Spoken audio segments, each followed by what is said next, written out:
So this last week I was at a conference for my work that was in Birmingham, Alabama. This conference happens twice a year, and they like to do them at big fancy resorts in various places. The last one in San Diego. One before that was in Kiowa Island, South Carolina. They're fancy schmancy kind of places. And there is one in Birmingham, Alabama. But a lot of the places I mentioned I'm going, and I talk to people in my life, and they're like, oh yeah, this is great. Literally zero people said, oh yeah, Birmingham.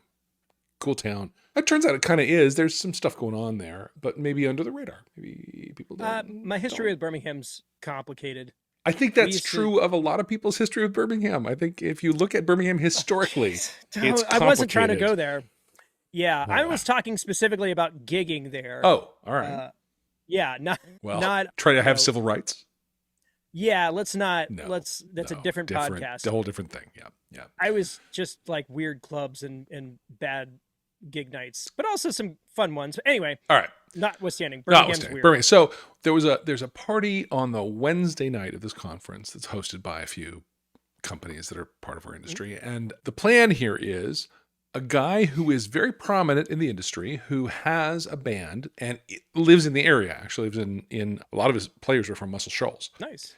Was going to play, and then it's also common knowledge that a number of us who come to this conference are in bands and do cover work and do that sort of thing. And a lot of us have chatted about it. Hey, we should do something someday. So this guy made that happen. So he played a set with his band, all originals. Nearly. He did Angel from Montgomery was his one cover in that set. And then kind of turned it over to some others of us. And I mean, I kept kind of asking him for details about what the plan was, how it was going to go, and I kept not getting details from him. But at some point, he did text me the song list that he planned for this, which goes as follows. Here we go: After Midnight, Pride and Joy, Cocaine, Fly Like an Evil, not evil, Fly Like an Eagle, Fly Like Evil Knievel, different song. Fly Like an Eagle, Roadhouse Blues, Dreams, Jet Airliner.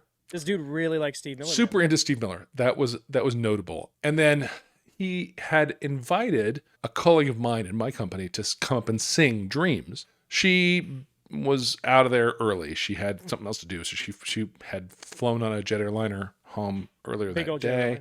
And so we pulled somebody else up. And so that was all I know. And keys. He texted me names and keys of these songs. And so the one that I didn't really have in my brain was Fly Like an Evil. I keep saying it. Fly Like an Eagle, which I had never covered before. And I just head over to the Googles and found the chords for that. It was not a big deal. There was another guitarist who was going to play as well. And it was really clear as I got to the party that it was his band. He was the lead singer. He was the lead guitarist. He had a rhythm player, keyboardist, a bassist, and a drummer. And that was the band. It was a 5-piece. But he was the vocalist and lead guitarist. And so I was clear I was going to be picking up the rhythm player's guitar, which I could hear already was not high in the mix. He had a sound guy there, but it didn't seem like there was a lot of active mixing going on. And so I was prepared to be a rhythm dude for most of the night. Yeah. But I had talked to one of the bassists who was going to step up, he's from Rhode Island. He's been a friend of mine in these conferences for a long time. And I said, how's your Come Together? He said, oh, I got Come Together. I said, how's your Mustang Sally? He said, yeah, no problem. I said, how's your Folsom Prison? He said, 100%. So we stepped up there for the second set and played Dreams, pulled a woman who is prominent in the industry but not known to be a singer up, and she did about like you'd expect, and then played Jet Airliner. And then I turned to our guy who was hosting it and said, look, how about we call some audibles? Folsom Prison, what do you think? And he was like, yeah, let it rip, whatever. So we did that. I sang it. He played lead. It didn't go the way it goes with my band, but it was fine. And then he said, yeah, keep on going, have fun. I'm going to take a break. And he set his guitar down. And I led us through Mustang Sally and Come Together. And it went really well. It was really good. For a keyboard, drum, bass, guitar, vocal band that had never been on stage before, had no time to rehearse, but were playing, songbook standards. Yeah. It went really great. So it was super fun. And I think the thing that I was glad I did was a little bit of recon with the players that I knew were going to be there.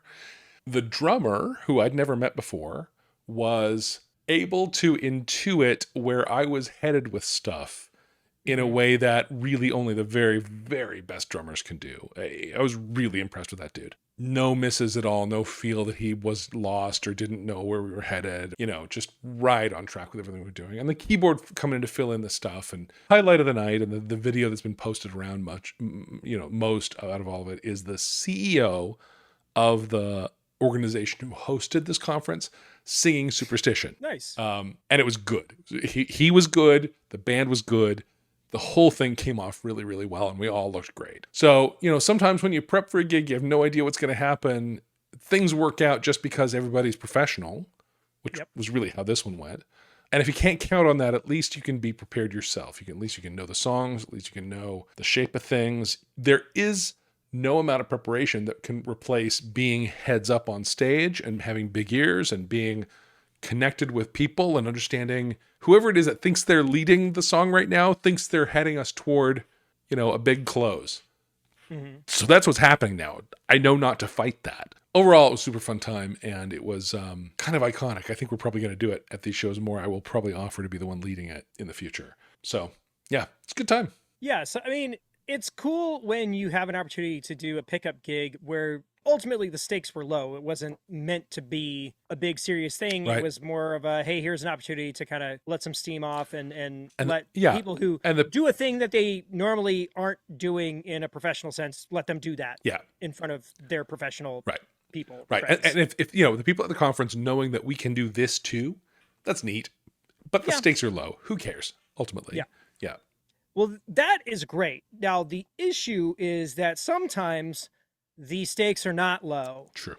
And that's kind of where I have found myself this week, because the past couple of weeks I've been talking about this wedding gig that I've got going on, which is also in Alabama, of all places. How about that? And I've been trying to get additional information, and there just hasn't been any.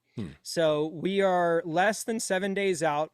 I don't know what we're singing. I don't know what we're playing. I don't know what kind of rig I need to bring. I know where I'm going and when I need to be there, and not much else. And so as a quote unquote professional, what do you do in that situation? So in my case, I've been working on noodling, doing a lot of noodling. So put something on, just run some stuff over it, just kind of get that muscle back in use. And literally, no joke, as we were pressing record on this episode, I got a DM from the booker who told me that I'm now also doing all the cocktail hour music, as well as potentially lead guitar and lead vocal. Why not? So things have matured. Did the pay evolved. Change or? No, of course not. Sure. No. And I don't know. I've done the rhythm lead vocal version of this. I was honestly a bit relieved for lead guitar, because I felt like even if I wasn't familiar with the tune, I could get there. Give me a key. I can play lead. It's fine. Yeah. If you want pentatonic noodling, you got it. But we're in droves. Yeah, all day long. All day. So the thing that I do have to work from, though, is precedent, because like I said, I have worked with this band or organization before, and I know that my typical repertoire of stuff is not going to work for a gig like this. And so my intent this week, regardless of whatever songs get sent my way, I'm going to start working on country songs, because we are in Alabama, and I haven't even Google mapped it. I don't even know what major city I'm close to. I know that the last one was out there. I literally turned off a paved road onto a dirt road to get to the wedding venue. So that's what we're working with. So that's what I'm going to do. I'm going to try and figure out, I'm going to do all the standard stuff, Dixieland Delight. I've got to figure out, all of those major 100%, just tentpole country tunes, maybe get some more up-to-date stuff kind of in there. But I'm definitely going to, especially if I'm doing the cocktail hour, I'm going to start throwing Alex Melton versions of country songs in. Yeah. I'll do bro country, emo, and pop punk tunes just to just for my own enrichment. Seems like Beyonce is providing you some material. Yeah, we'll just do that. I'll just do every song in the new Beyonce record. Perfect. Easy Listen, peasy. Taylor Swift has a new record you could probably lean on too. Have you listened to it? I have not. It's a bit of a slog. It's a breakup record. It's a breakup record. Yeah, sure. It plays like a breakup record. Yeah. It's a little meandery. It's very Jack Antonoff-y. And like all of her records, they need time to kind of marinate and get my wits about it. We listened to it on Friday as we were kind of like prepping stuff, getting my dad to the house, and it's fine, but nothing really stood out. Yeah. But yeah, so my goals this week are to go through the white people greatest hits party dance list, and then all of the country tunes that everybody wants to hear. And again, it would be way easier if I just had to play guitar, because it just takes less brain power. Sure. But when you're doing that on top of, all right, I got to remember the melodies for this tune that I'm not familiar with and all of that stuff. Yeah. So I got my work cut out for me. And listen, we've all been in a situation like this where you get a call last minute, or you say yes to something and the info is just not there. So the way that I always look at those things is, regardless of what happens, there's going to be a beginning, a middle, and an end of the show. So all you really can do is be game and just roll with the punches. Yeah. And there have been moments of absolute electricity and magic in those kinds of gigs where nobody knows what's going on, nobody knows where things are going, and just something happens. Yes. And you catch lightning in a bottle for maybe you get it for a song or two, but even still, like, you can't beat it. That's honestly, as frustrating and as like nerve-wracking as those gigs kind of be, the opportunity for those kinds of moments are much more prevalent in a gig like that. Definitely. And listen, sometimes it's a chorus into a bridge. Yep. Maybe it's not a song or two. Maybe it's just like right here, the audience responded to something. We had it together. There was a moment where we all caught that thing that happens. And then you walk away like, oh yeah, that's why I love this. And maybe sometimes it's literally just everybody hit the hit when the hit happened. Right. Yeah. Yeah. And that's good. And that's good enough, Yeah. Yeah. Yeah. On Folsom Prison, I put a break on the fourth bar with a walk up to the 4. And I yelled that to everybody as we were getting ready to do that tune. Didn't happen once. It wasn't clean. Sometimes it kind of did. Sometimes it didn't. There was never, like with my band, that whole thing drops out. And then the build up to the 4 never happened with this pickup band. But who cares? It was fun anyway. We had our moments. It was good. There's some video floating around that proves we did the thing. So yeah, all good.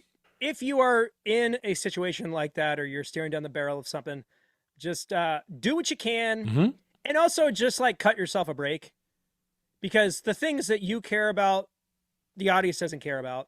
As long as you say the right names if at the wedding, and you know the bride and the groom and the mom and the dad and that kind of stuff, you should be good to go. Yep.